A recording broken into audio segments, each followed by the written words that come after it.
प्रभु यीशु क्रिस्त में प्यारे भाइयों और बहनों, आप सबों को मेरा प्यार भरा जय यीशु। आइए हम सब मिलकर आज प्रभु यीशु के पवित्र वचनों के ऊपर मनन चिंतन करें। आज हम मनन चिंतन करेंगे संत लूकस का सुसमाचार अध्याय 4 पवित्र वचन 31 से लेकर 39 तक। वे गलीलिया के कफरनाहुम नगर आए और विश्राम के दिन लोगों को शिक्षा दिया करते थे। लोग उनकी शिक्षा सुनकर अचंभे में पड़ जाते थे, क्योंकि वे अधिकार के साथ बोलते थे। सभागृह में एक मनुष्य था जो अशुद्ध आत्मा के वश में था। वह ऊंचे स्वर से चिल्ला उठा, यीशु नाजरी, हमसे आपको क्या आप हमारा सर्वनाश करने आए हैं? मैं जानता हूं कि आप कौन हैं, ईश्वर के भेजे हुए परम पावन पुरुष। यीशु ने यह कहते हुए उसे डांटा, चुप रहा और इस मनुष्य से निकल जा। अबदूत ने सबके देखते देखते उस मनुष्य को भूमि पर पटक दिया और उसकी कोई हानि किए बिना वह उससे बाहर निकल गया।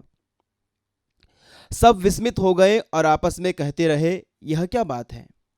वे अधिकार तथा सामर्थ्य के साथ अशुद्ध आत्मा को आदेश देते हैं और वे निकल जाते हैं।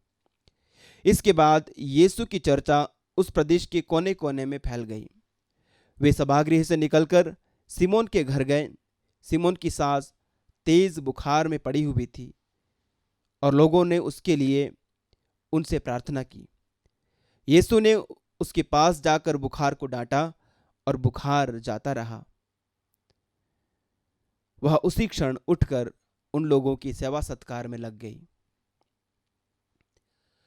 प्यारे भाइयों और बहनों, आज के इस पवित्र सुसमाचार में हम प्रभु यीशु की दिनचर्या के बारे में देखते हैं कि दिन भर वो किस प्रकार के काम करते थे।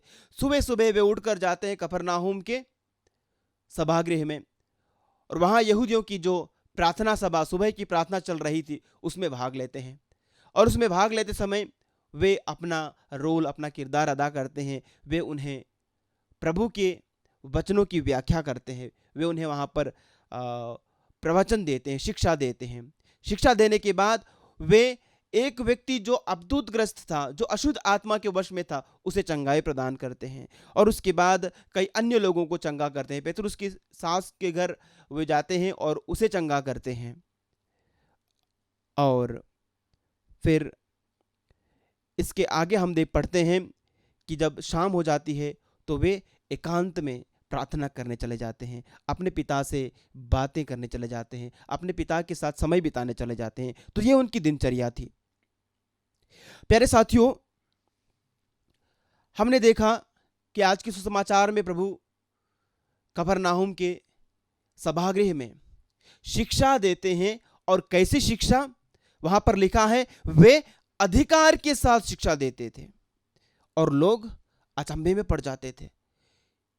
उनकी शिक्षा उनके शास्त्रियों की शिक्षा जैसे नहीं थी, उनकी शिक्षा फरीसियों की शिक्षा जैसे नहीं थी। वे अधिकार के साथ बोलते थे। कौन सा अधिकार? किस अधिकार से प्रभु यीशु बोलते थे? इसके बारे में संत यूहन्ना के सुसमाचार में प्यारे भाइयों और बहनों हम पढ़ते हैं। संत यूहन्ना का सुसमाचार अध्याय 7 उसके वचन 16 से लेकर 18 में, मेरी शिक्षा मेरी नहीं है, यह उसकी शिक्षा है जिसने मुझे भेजा है। यदि कोई उसकी इच्छा पूरी करने का संकल्प करेगा तो वह यह जान जाएगा कि मेरी शिक्षा ईश्वर की ओर से है, अथवा मैं अपनी ओर से नहीं बोलता। प्रभु यीशु ने जो कुछ भी बोला है, उनके मुख से जो भी बातें निकली हैं, प्यारे भाइयों और बहनों, वे उनकी अपने मन की बात नहीं थी। वे अपने मन की बातें नहीं करते थे, लेकिन पिता से जो कुछ भी सुनते थे, पिता से जो कुछ भी आदेश उन्हें मिला था, वे वही सब बोलते थे। और हम पढ़ते हैं संत यूहन्ना का सुसमाचार अध्याय 14 के वचन 10 में प्रभु यीशु कहते हैं, क्या तुम विश्वास नहीं करते कि मैं पिता में हूं और पिता मुझ में है? मैं जो शिक्षा देता हूं वह मेरी अपनी शिक्षा नहीं है, मुझ में निवास करने वाला पिता मेरे द्वारा अपने महान कार्य संपन्न करता है। पिता ईश्वर प्रभु यीशु में अपने महान कार्य संपन्न कर रहे थे। इसलिए लोगों को अचंभा होता था कि वे मनुष्यों जैसी बातें नहीं करते थे। अब तक जो दुनिया के लोग जिस तरह की बातें, जिस तरह की शिक्षा दिया करते थे, वैसी बातें प्रभु यीशु के मुख से नहीं निकलती थी। वे अद्भुत बातें बोलते थे, वे महान बातें बोलते थे। जहां एक और संहिता में लिखा था दांत के बदले दांत, लेकिन प्रभु यीशु ने कहा यदि कोई तुम्हारे एक गाल पर थप्पड़ मारे तो दूसरा गाल भी उनके सामने कर दो। अपने शत्रुओं से प्रेम करो, जो तुम पर अत्याचार करते हैं उनके लिए प्रार्थना करो, उन्हें आशीर्वाद दो। इस प्रकार की शिक्षा सिर्फ ईश्वर के मुख से निकल सकती है, यह मनुष्यों के लिए संभव नहीं है। और इस शिक्षा का पालन करने के लिए भी हमें प्रभु के अनुग्रह की, प्रभु की आशीष की, प्रभु की कृपा की जरूरत है। प्रभु की कृपा के बिना, प्रभु की दिव्यता का कुछ अंश हम में हुए बिना हम इस प्रकार की शिक्षाओं का पालन भी नहीं कर सकते। हम आगे देखते हैं कि उस सभागृह में एक अवधूतग्रस्त था, एक अशुद्ध आत्मा से पीड़ित व्यक्ति था। पवित्र सुसमाचार की मूल भाषा ग्रीक में जो शब्द यूज किया गया है वो है अकथार्तु। और अकथार्तु का मतलब न केवल एक बुरी आत्मा का आशय यह नहीं है कि उसे भूत लगा था। यहां पर उस व्यक्ति में सब प्रकार की अशुद्धता थी।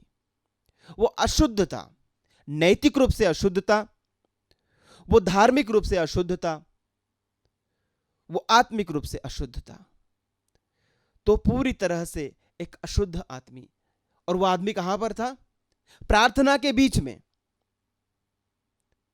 वो सभागृह में था, यानी अशुद्ध होते हुए भी वो वहां पर उपस्थित था। हम में से भी कई लोग, हम अशुद्ध हैं, हम अपवित्र हैं, फिर भी हम प्रभु की उपस्थिति में आते हैं। यह हमारे प्रभु का अनुग्रह है। प्रभु हमें अनुमति देते हैं अपने पवित्र मंदिर में आने की, चर्च में आने की। प्रभु का घर, प्रभु का द्वार सबों के लिए खुला है, सब कोई वहां आते हैं। लेकिन यदि यह व्यक्ति जो अशुद्ध था, अशुद्ध होते हुए भी वहां पर मौजूद था और वापस अपनी अशुद्धता में चला जाता, तो उसके वहां आने का कोई औचित्य ही नहीं रह जाता, उसके वहां आने का कोई मकसद ही नहीं बचता।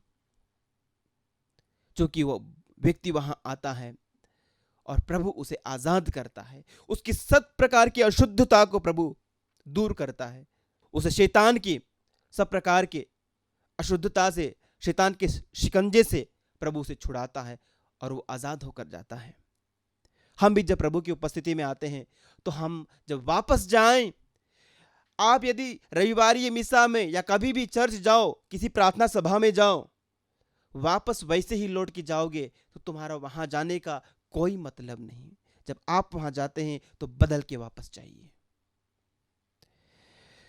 प्यारे साथियों, वह व्यक्ति यीशु की दिव्यता के बारे में, वह व्यक्ति 3 चीजें स्वीकार करता है। पहली है कि उससे यीशु से कोई लेना देना नहीं है। उसका जो मनोभाव था वो ऐसा था कि मुझे आपसे क्या और आपको मुझसे क्या, मतलब आप और मेरे बीच में कोई वास्ता नहीं है। और दूसरी बात वो ये भी स्वीकार कर रहा था कि यीशु पिता का पुत्र है। और तीसरी बात कि यीशु ईश्वर का पवित्र जन है। प्रभु यीशु ने उस व्यक्ति में से उस बुराई को, बुरे आत्मा को निकाला, व्यक्ति को छुटकारा दिया। कैसे? सिर्फ अपने वचन मात्र से। प्रभु ने आदेश दिया, प्रभु ने कहा चुप रहा और इस मनुष्य से बाहर निकल जा। और वह अवधूत आत्मा जो थी उसके अंदर, वो उसे छोड़कर चली जाती है।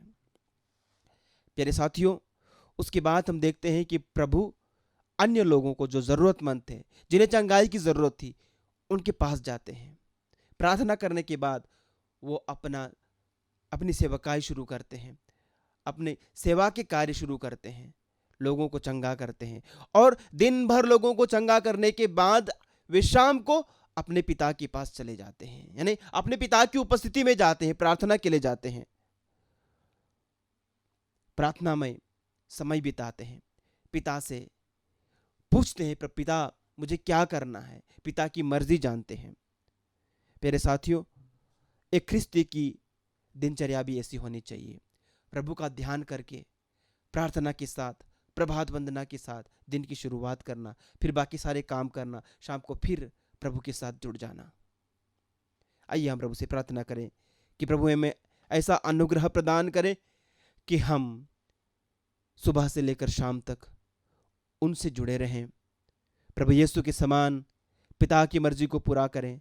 और पिता ने जो अधिकार हमें प्रदान किया है, संसार के कोने कोने में जाकर सब राष्ट्रों को सुसमाचार सुनाओ, यह अधिकार हम सबको मिला है। हम इस अधिकार का इस्तेमाल करते हुए अपने मिशन कार्य को करते रहें। प्रभु की उपस्थिति को हम जहाँ कहीं भी जाएं वहाँ पर लेकर जाएं। प्रभु के वचनों को, प्रभु के प्रेम को, प्रभु की क्षमा को हम लोगों तक पहुँचाने पाए। प्रभु हम सबको अनुग्रहित करें। आमीन।